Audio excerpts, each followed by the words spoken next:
বাইতুল মুকাররম সৃষ্টির পর থেকেই, মানে বাংলাদেশ সৃষ্টির পর থেকে বাইতুল মুকাররম যখন থেকে মসজিদ হয়েছে, ওইখান থেকে বাইতুল মুকাররম একটা অন্যরকম ভাবে মানুষ চিনে। টুপি, পাঞ্জাবি, আতর এবং মানে ইসলামিক যত মানে মেটেরিয়ালস আছে, বই, সব জিনিস বাইতুল মুকাররম মানে ভালো। দাম এটা বৈশ্বিক বিবরণী বিবেচনা করে আর কি কম বেশি হয়। অনেক সময় মানে অনেক মাল আসে না, সেই চাহিদায় দাম বেশি হয়ে যায়, আবার অ্যাভেলেবেল থাকে, দাম কম থাকে। বাইতুল মোকাররমটা হচ্ছে ইসলামিক আইটেমের জন্য অন্যতম একটা জায়গা।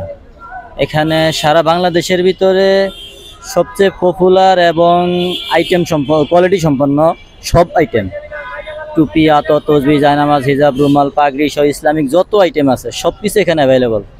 এবং ঢাকা সিটি বাইতুল মোকাররম ছাড়া অন্য যে কোনো জায়গা থেকে তুলনামূলক দামও কম, এবং দেশ বিদেশের যত রকম আইটেম আছে সবই পাওয়া যায়। আমি যদি টুপির কথা বলি, পাকিস্তানি, ইন্ডিয়ান, তারপরে চায়না, সৌদি সহ এরকম বিভিন্ন দেশের টুপি এখানে পাওয়া যায়। এবং তসবিও বিভিন্ন দেশের, এবং আমাদের বাংলাদেশে অনেক ভালো ভালো তসবি হয়, ওগুলোও পাওয়া যায়। এবং যেটা অন্যান্য যে কোনো মানে বাংলাদেশের অন্যান্য যে কোনো জায়গা থেকে বাইতুল মোকাররমে তুলনামূলক দাম কম।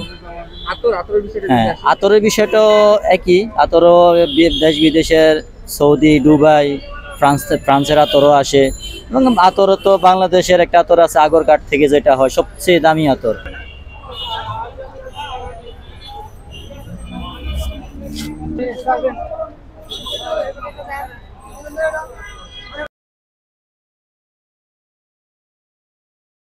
দেশ জুড়ে তোলপাড়, ওয়ালটন ফ্রিজ কিনে হতে পারেন মিলেনিয়ার।